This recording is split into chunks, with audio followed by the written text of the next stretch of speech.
জয় শ্রী রাধে, জয় গৌরহরি, জয় জগৎবন্ধু হরি। গুরু কৃপা হি কেবলম। শ্রী গুরুদেবের শ্রীচরণে প্রণতি জানায়। সকল সাধু গুরু বৈষ্ণব যারা আমায় শ্রবণ করছেন, সকলকে আমার ভুলণ্ঠিত প্রণাম। আজ আমরা গৌরগত প্রাণ, গৌরপ্রিয় পার্ষদ,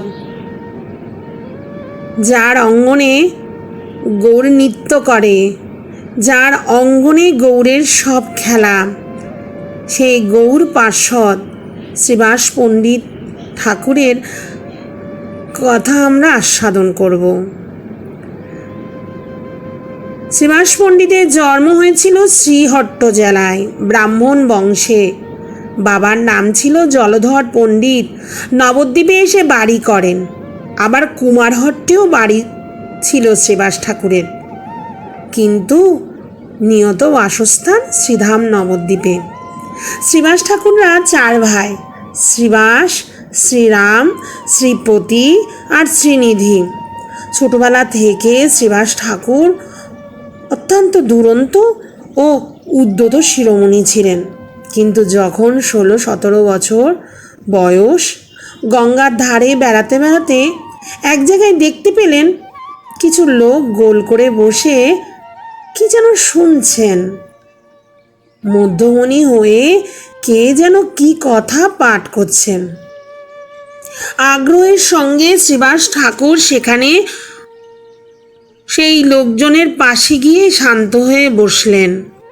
বসে লক্ষ্য করে দেখলেন লোকের মাঝে এক পণ্ডিত, দেবানন্দ পণ্ডিত। তিনি বসে পুরাণের কথা আলোচনা হচ্ছে।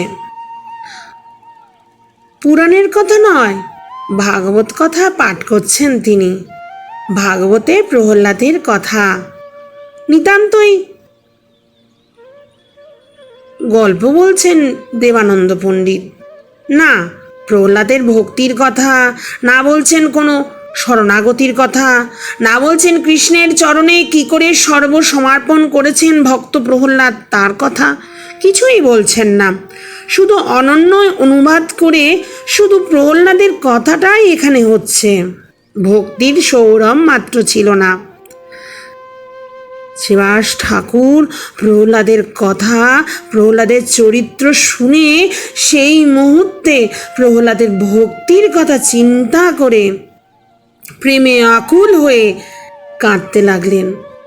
এমনভাবে কাঁদছেন, পাঠের সব লোকেরা অত্যন্ত বিরক্ত হয়ে গেলেন। তারা ভাবছে কান্নার জন্য তো কথাও শুনতে পাচ্ছি না। তাই দেবানন্দ পণ্ডিতের পড়ুয়ারা সেই সভা থেকে শ্রীবাস ঠাকুরকে টেনে বের করে দিলেন। সেই সময় শ্রীবাস ঠাকুরের শুদ্ধ প্রেম ভক্তির পরিচয় পাওয়া যায়। অদ্বৈত প্রভু নবদ্বীপে যখন থাকতেন, বেশিরভাগ সময় শ্রীবাসের বাড়িতেই কাটত। অদ্বৈত প্রভু যখন টোল খুলেন, শ্রীবাস তখন সেই টোলের ছাত্র ছিলেন। সমাজের দূর অবস্থা দেখে অদ্বৈত ঠাকুরের হৃদয় যেমন দুঃখিত হতো, ঠিক তেমনিভাবে শ্রীবাস পণ্ডিতের হৃদয়ও কষ্টে জর্জরিত হয়ে পড়ত। মনে মনে দুইজনই ভাবতেন, যদি কোনো অবতার পুরুষ আসতেন তাহলে এই সমাজের দূর অবস্থা দূর হয়ে যেত। হরি নামে এই সমাজের সকল ব্যবস্থা দূর হয়ে গিয়ে হরি নামে এই সমাজের লোকেরা আনন্দে ভাসত। ভগবানের আসার অপেক্ষায় দুইজনই ছিল, অদ্বৈত ঠাকুর আর শ্রীবাস পণ্ডিত। গৌরের আবির্ভাব তিথি ফাল্গুনী পূর্ণিমা তিথিতে, সে সময় তো চন্দ্রগ্রহণের মুহূর্তে শ্রীবাস ঠাকুরের হৃদয়ে আজ কি হঠাৎ উল্লাসে পরিণত হলো। কি হলো কে জানে কি হলো। মনে হচ্ছে কে যেন আসতে চলেছে। শ্রীবাস ঠাকুরের প্রতিবেশী ছিলেন জগন্নাথ মিশ্র। দুই পরিবারের বেশ ঘনিষ্ঠতা ছিল। তাই নিমাইয়ের জন্মকালে সকল মঙ্গল কর্মে শ্রীবাস পণ্ডিত আর তার ঘরণী মালিনী ঠাকুরানীর বেশ ডাক পড়েছিল।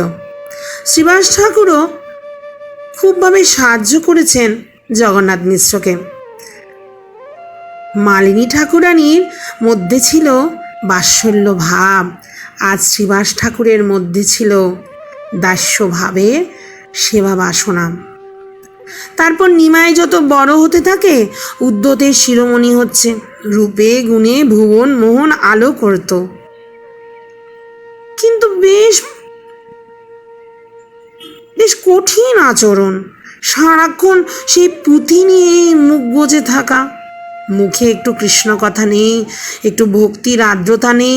এই দেখে শ্রীবাস ঠাকুরের মনে বড় কষ্ট হতো। মনে মনে ভাবতেন, নিমাই পণ্ডিত যদি বৈষ্ণব হতো তাহলে কতই না সুখ হতো। শুকনো গাছে ফুল ফুটত, মরা নদীতে উজান বইত, মুখে মুখে জেগে উঠত হরিনাম। শ্রীবাস পণ্ডিতরা ছিল 4 ভাই। 4 ভাই মিলে তারা বদ্ধ ঘরে উচ্চস্বরে কীর্তন করত, শুধু অপেক্ষা করতেন কখন ভগবান আবির্ভূত হবেন।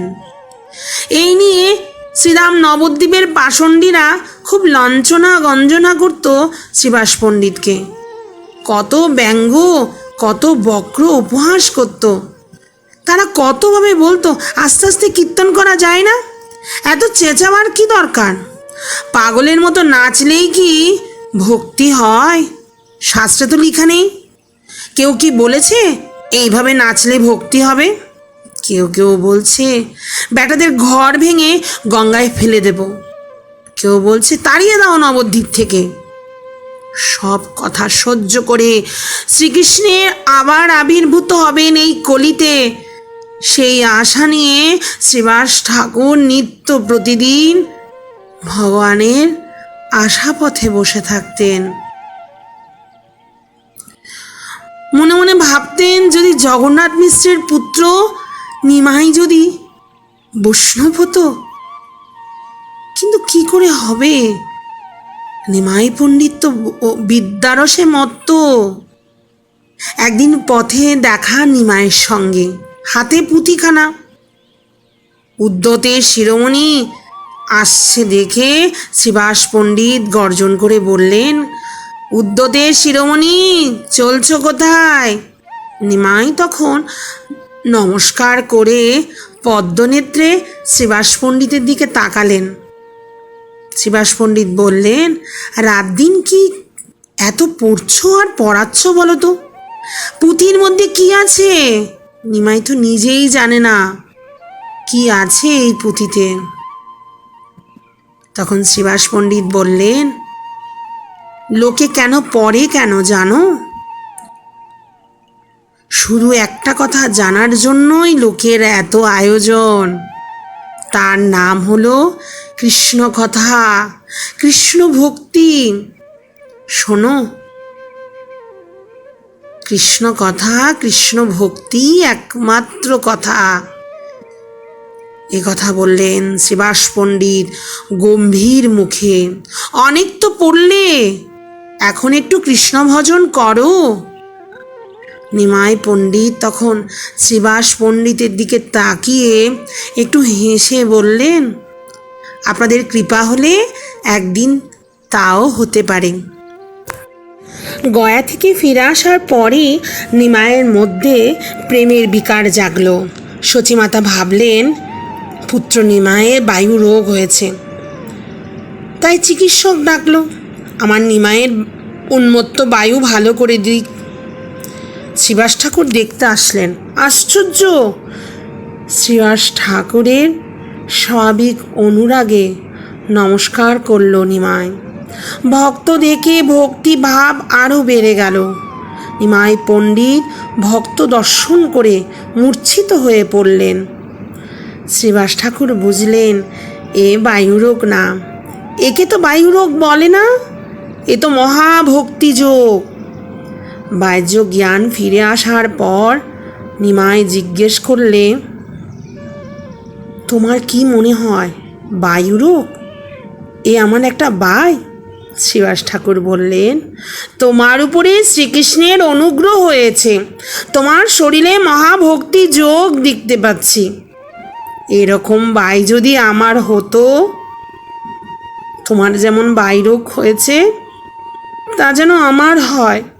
আমি চাই সে বায়ুরোগ আমার হোক। নিমাই পণ্ডিত গম্ভীর হয়ে বললেন, তুমি যদি বায়ুরোগ বলতে তাহলে আমি গঙ্গায় ডুবে মরতাম। কিন্তু সচিমাতা বায়ু জ্ঞান দূর হলেও ভাবনা দূর হয়নি। নিমাইকে তিনি বেঁধে রাখতে চান। আগে ভয় ছিল মাটিতে কেবল আছাড় খায়, এখন ভয় উদাসীন হয়ে ঘর ছেড়ে না বের হয়ে যায়। সেই থেকে শ্রীবাস ঠাকুর যেন দায়িত্ব নিয়েছেন নিমাই পণ্ডিতের। শ্রীবাসের অঙ্গনে নিত্য প্রতিদিন কৃষ্ণ কীর্তনে নিমাই যেন আনন্দে মত্ত হয়ে থাকেন। বহির্মুখদের বাইরে রাখার জন্য দুয়ারে কপাট দিয়ে কীর্তন করতেন শ্রীমান মহাপ্রভু শ্রীবাস অঙ্গনে। পাষণ্ডীরা জ্বলে পড়ে যেত, ভাবে শ্রীবাসকে কি করে জব্দ করা যায়। চাপাল গোপাল পাষণ্ডীদের মধ্যে প্রধান, শ্রীবাসের বন্ধ দরজার সামনে মদের ভাণ্ড রেখে গিয়েছিল। শ্রীবাস ঠাকুর দরজা খুলে ভক্তি বিদ্বেষীর বিষ কতদূর ছড়িয়েছে দেখতে গেলেন। মদের ভাণ্ড রেখে বোঝাতে চেয়েছেন শ্রীবাস ঠাকুর মদ খায়। শ্রীবাস ঠাকুর শিষ্টজনদের ডেকে এনে দেখালেন। চাপাল গোপাল শ্রীবাস পণ্ডিতের চরণে অপরাধ হয়েছিল, তাই কুষ্ঠরোগ হয়েছিল। পরবর্তীতে নীলাচল থেকে মহাপ্রভু যখন নবদ্বীপ পারাপার হয়ে কুলিয়া গ্রামে এসেছিল, চাপাল গোপাল মহাপ্রভুর চরণে গিয়ে পড়লেন। মহাপ্রভু বললেন, শ্রীবাসের কাছে ক্ষমা চাও, তুমি শ্রীবাসের কাছেই অপরাধ করেছ। শ্রীবাস ঠাকুরের কাছে ক্ষমা চেলে তিনি যদি ক্ষমা করে দেন তাহলেই তোমার পাপ মোচন হবে। শ্রীবাস ঠাকুরের শরণ নিয়েছিল দুষ্ট চাপাল গোপাল। শ্রীবাসের কৃপায় গোপাল নিরাময় হয়। একবার শ্রীবাস ঠাকুরকে এই যে কীর্তনের জন্য পাষণ্ডীর দলেরা নালিশ করেছিল নবাবের কাছে, তাই নবাব নৌকা পাঠাবে শ্রীবাসকে নিয়ে যাওয়ার জন্য। শ্রীবাস ঠাকুর তিনি তো গোবিন্দকে স্মরণ করছেন, বলছেন, ভয় কি, যেখানে আমার ঘরে বিশ্বম্বর প্রভু নিত্য প্রতিদিন কীর্তন করে। কই নবাবের নৌকা আসুক, নবাব রাজশক্তি দেখাক। আমার ঘরে তো আমার বিশ্বম্বর প্রভু থাকতে কিসের ভয়। সেই দিবসে শ্রীবাস পণ্ডিত বাড়িতে বসে নৃসিংহদেবের পুজো করছিলেন। হঠাৎ করে কে যেন ঘরের দরজায় আঘাত করলো। আঘাত করে ওই পার থেকে নিমাই পণ্ডিত বলছেন, কার পুজো করছিস, কার ধ্যান? যার পুজো করছিস সে দেখ, সেই তোর সামনেই বসে আছে। শ্রীবাস পণ্ডিত চেয়ে দেখল, ঘরের দরজায় নেই, বীর আসনে বিশ্বম্বর মহাপ্রভু চার হাতে শঙ্খচক্র গদা পদ্ম হয়ে বসে আছেন শ্রীবাস পণ্ডিতের বিষ্ণু খাটের উপরে। মহাপ্রভু বলছেন, তোর ভয় নেই, যদি নবাবের নৌকা আসে আসুক, আমি তাতে আগে চড়ব, সবার আগে নবাবকে আমি কৃষ্ণ বলাবো। যদি মত্ত হস্তি নিয়েও যদি আসে, দেখবি সেও কৃষ্ণ বলবে। আমাকে দেখ, আমাকে দেখে নির্ভয় হও। মহাপ্রভুর একই ভাব। মহাপ্রভুর মধ্যে নৃসিংহদেব প্রকট হয়েছিলেন। শ্রীবাস পণ্ডিতের গৃহে গৌরের এই অপূর্ব ভাব দর্শন করে শ্রীবাস পণ্ডিত সেই দিবসে মহাপ্রভুর অভিষেক করালেন। গৌর এইভাবে বিভিন্ন সময় বিভিন্ন ভগবত ভাবে শ্রীবাস অঙ্গনে প্রকট হতেন। ধন্য শ্রীবাস অঙ্গন। একদিন শ্রীবাস পণ্ডিতের ঘরে মহাপ্রভু কীর্তন করছেন, কীর্তনে নৃত্য হচ্ছে। শ্রীবাস ঠাকুরকে মহাপ্রভু বলছেন, আজ তোমার ঘরে কীর্তনে আনন্দ পাচ্ছি না, মনে হচ্ছে যেন এখানে এমন কেউ আছে যার অন্তরে ভক্তি নেই, শুধু কৌতূহলে আকৃষ্ট হয়ে এখানে বসে আছে। কোথায়? কেউ নেই তো? চারিদিকে খোঁজ করো, নিশ্চয়ই এখানে কেউ আছে যার মনে ভক্তি নেই, তার কারণে আমি আজ কীর্তনে আনন্দ পাচ্ছি না। অনেক খোঁজাখুঁজি করতে লাগলো ভক্তরা। খুঁজতে খুঁজতে খুঁজে পেল শ্রীবাসের শাশুড়িকে। শাশুড়ির বড় ইচ্ছে ছিল আমার জামাইয়ের ঘরে কি হয় দেখার জন্য, তাই লুকিয়ে লুকিয়ে মহাপ্রভুর কীর্তন আজ দর্শন করবে বলে ঠিক করেছিলেন। তাই ওই শাশুড়ি থাকার কারণে, তার মনে তো আর ভক্তি ছিল না, শাশুড়ি থাকার কারণে মহাপ্রভুর আজ কীর্তনে আনন্দ পাচ্ছিলেন না। এক দিবসে শ্রীবাস অঙ্গনে প্রভু নিত্যানন্দ ও সকল ভক্তগণের সঙ্গে নাম সংকীর্তন দাতা প্রভু গৌর হরি নাম সংকীর্তনের আনন্দে নৃত্য করছেন। নৃত্যের আজ ভক্তদের সঙ্গে আনন্দ রঙ্গে আছে। হঠাৎ করে শ্রীবাসের পরিজন, শ্রীবাস পণ্ডিতের গৃহের ভিতর থেকে মালিনী ঠাকুরানী কান্নাকাটি শব্দ পেয়ে শ্রীবাস পণ্ডিত ছুটে গেলেন। দেখলেন শ্রীবাস পণ্ডিতের ছেলেটি মারা গেল। শ্রীবাস পণ্ডিত মালিনী ও পরিজনদের উদ্দেশ্য করে বললেন, তোমরা কেঁদো না, আমার প্রভুর আনন্দ ভঙ্গ হয়ে যাবে, তোমরা কেঁদো না। এই বলে আবার প্রভুর কীর্তনে এসে যোগ দিলেন শ্রীবাস পণ্ডিত। হঠাৎ প্রভু শ্রীবাস পণ্ডিতকে জিজ্ঞেস করলেন, তোমার গৃহে কি কোনো দুঃখ উপস্থিত হয়েছে পণ্ডিত? শ্রীবাস পণ্ডিত বললেন, দুঃখ? কিসের দুঃখ?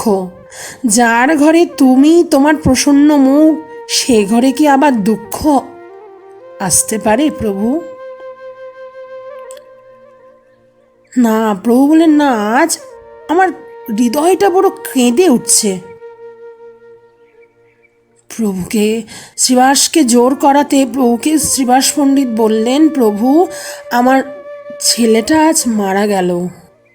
দেখো দেখো শ্রীবাসের ভক্তি দেখো, আমার প্রতি এত প্রেম, নিজের পুত্রের শোক ভুলে গেছে যাতে করে আমার আনন্দ ভঙ্গ যাতে না হয়। প্রভু ছুটে গেলেন গৃহের মধ্যে। মালিনী ঠাকুরানী প্রভুকে প্রশ্ন করছেন, তুমি থাকতে আমার ছেলেটা কি করে মরে গেল, বলো বলো। তখন প্রভু মৃত পুত্রের অঙ্গে হাত দিয়ে তাকে জাগিয়ে তুললেন। প্রভু প্রশ্ন করলেন, শ্রীবাসের গৃহ ছেড়ে চলে যাচ্ছ কেন? মৃতপুত্র উঠে কথা বলতে লাগলেন। বললেন, কে কার পুত্র, কে কার পিতা? যতদিন এই নিবন্ধ, এই সম্পর্ক ছিল, আমি পণ্ডিতের ঘরে খেলা করে গেলাম। এখন আমার অন্য ঘরে ডাক পড়েছে, চলছি সেখানে। তুমি সমস্ত খেলার মালিক, আবার তুমি পিতা, তুমি পুত্র, তুমি যে সমস্ত পরিবারের পরিজন। এই বলে প্রভুকে প্রণাম করে ছেলেটি দেহ নিষ্প্রাণ হয়ে গেল। মহাপ্রভু আজ শ্রীবাস পণ্ডিতকে সান্ত্বনা দিচ্ছেন। স্বয়ং ভগবান আজ ভক্তকে সান্ত্বনা দিচ্ছেন। মহাপ্রভু বললেন, তুমি পুত্রহারা হওনি পণ্ডিত। আজ থেকে আমি আর নিত্যানন্দ তোমার দুই পুত্র। এক পুত্রকে হারিয়ে তুমি আর মালিনী মা দুই পুত্রকে পেলে। আজ শ্রীবাসের আনন্দ ধরে না। এক পুত্রকে হারিয়েছি তো কি হয়েছে? আমার আঙ্গিনায় আমার নিতাই গৌর দুই পুত্র নিত্য প্রতিদিন নৃত্য করবে, নিত্য প্রতিদিন নাম সংকীর্তন করবে। আমার তো দুই পুত্র আছে, নিতাই আর গৌর। আমরা পূর্বে দেবানন্দ পণ্ডিতের কথা শুনেছিলাম। একদিন দেবানন্দ পণ্ডিতকে প্রভু তিরস্কার করছেন। কারণ দেবানন্দ পণ্ডিত ভাগবতের আসর থেকে শ্রীবাস পণ্ডিতকে বের করে দিয়েছিলেন, সেটা পূর্বেই শুনেছি। তখন তো শ্রীবাস ছোট ছিল। আজ দেবানন্দ পণ্ডিতকে মহাপ্রভু প্রশ্ন করছেন, তুমি না আমার শ্রীবাসকে একদিন সভা থেকে তাড়িয়ে দিয়েছ, ভাগবত শুনতে শুনতে কৃষ্ণপ্রেমে কেঁদেছিল বলে এই অপরাধে? দেবানন্দ পণ্ডিত চুপ করে রইলেও। তখন মহাপ্রভু বলছেন, ভাগবত পড়ানো তাহলে ছেড়ে দাও, প্রেম ভক্তি তো ভাগবত। তাহলে কি সুখে তুমি এত পরিশ্রম করছো? যদি ভাগবতে প্রেমই না দেখতে পেলে, তবে কিসের জন্য এই সুখ? কোথায় তোমার সন্তোষ? দেবানন্দ ভাগ্যবান, প্রতিবাদ করল না, কারণ ভগবানের দণ্ড পড়েছে। প্রভু আজ দণ্ড দিয়েছে, সেই দণ্ড দেবানন্দ নম্র শিরে স্বীকার করে নিলেন। আজ এই পর্যন্ত গৌর পরিকর শ্রীবাস পণ্ডিতের কিঞ্চিত কথা আস্বাদনের চেষ্টা করলাম। কথা তো অনেক, পরবর্তী দিন আবার নয় কোনো নতুন কথা নিয়ে আসব। আজ এখানেই রাখলাম। যদি আপনাদের আমার কথা ভালো লেগে থাকে তাহলে আমার চ্যানেলের পাশে থাকুন, সাবস্ক্রাইব করুন, লাইক করুন, নিচে সাবস্ক্রাইব বাটন প্রেস করুন। জয় শ্রী রাধে, জয় গৌর হরি, জয় জগৎবন্ধু হরি, জয় শ্রী গুরুদেব।